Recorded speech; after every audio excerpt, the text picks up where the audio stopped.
Good evening అందరికీ నమస్కారం. First of all ఏ ముహూర్తాన టైటిల్ పెట్టాము భగవంత్ కేసరి. ఈ సినిమా చాలా ఏండ్లు యాद ఉంటుందని. అది నా కెరీర్లోనే ఒక స్పెషల్ ఫిలిం. అది నాకు అలాంటి సర్ప్రైజులు వస్తూనే ఉన్నాయి. And first of all Bhagavanth Kesari ఫిలింకి ఒక జాతీయ స్థాయిలో గుర్తింపు రావటం టీం అందరికీ మా అందరికీ చాలా సంతోషాన్ని ఇచ్చింది.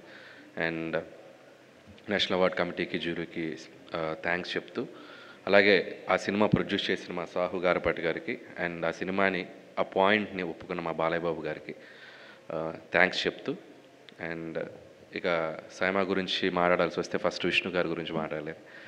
అండ్ లాంగ్ అసోసియేషన్ ఆయనతో నాకు. నేను 2015 నా ఫస్ట్ ఫిలిం పటాస్కి అప్పుడు ఇండస్ట్రీలో కొత్తగా వచ్చాను నేను. అండ్ ఫస్ట్ ఫిలిం పెద్ద హిట్ అయిపోయింది, ఏదో అవార్డు ఇస్తున్నారంట అని చెప్పి సింగపూర్ ఫ్లైట్ ఇచ్చి అక్కడ దిగి ఒక అవార్డు తీసుకొని, అప్పుడు చిరంజీవి గారు కూడా కింద ఉన్నారు. సో వాళ్ళందరి ముందు అవార్డు తీసుకొని మాట్లాడిన మూమెంట్స్ ఇంకా మెమరబుల్ నాకు. సో ఆ ఫస్ట్ ఫిల్మ్కి వచ్చిన ఆ అవార్డు ఆయనది, అది ఎప్పుడు గుర్తుండిపోద్ది. ఆ తర్వాత F2కి తీసుకున్నాను. ఆ తర్వాత భగవంత్ కేసరికి ద బెస్ట్ ఫిలిం కోటాలో మళ్ళీ లాస్ట్ ఇయర్ తీసుకోవడం జరిగింది. ఆ తీసుకున్నప్పుడే నాకు గుర్తు, ఇందాక సాహు గారు చెప్పినట్టు విష్ణు గారు ఒక మాట అన్నారు, అండ్ ఈ film going to be national award వస్తుందని చెప్పారు. ఆ సినిమాకి అంత పొటెన్షియల్ ఉంది, మంచి ఫిలిం తీశారు, డెఫినెట్గా నేషనల్ అవార్డు వస్తుంది అప్పుడే గెస్ట్ చేశారు ఆయన. థ్యాంక్ యూ విష్ణు గారు, and thank you so much.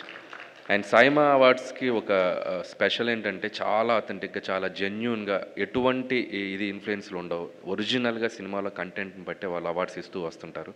So ఆ విషయంలో నిజంగా వాళ్ళకి హ్యాట్స్ ఆఫ్ చెప్పాలి. అండ్ అలాగే సైమా అవార్డ్స్ అనేది not only awards, connecting talents from different states.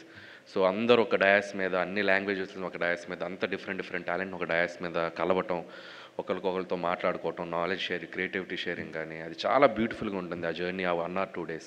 So అందుకే అవార్డు వచ్చినా రాకపోయినా వాళ్ళు ఎప్పుడైనా పిలిస్తే సరదాగా సో అవార్డ్ ఫంక్షన్లో పార్టిసిపేట్ చేయాలనిపిస్తుంది. అంత ఎనర్జీగా, అంత బాగా సెలబ్రేట్ చేస్తారు ఆ ఈవెంట్ని.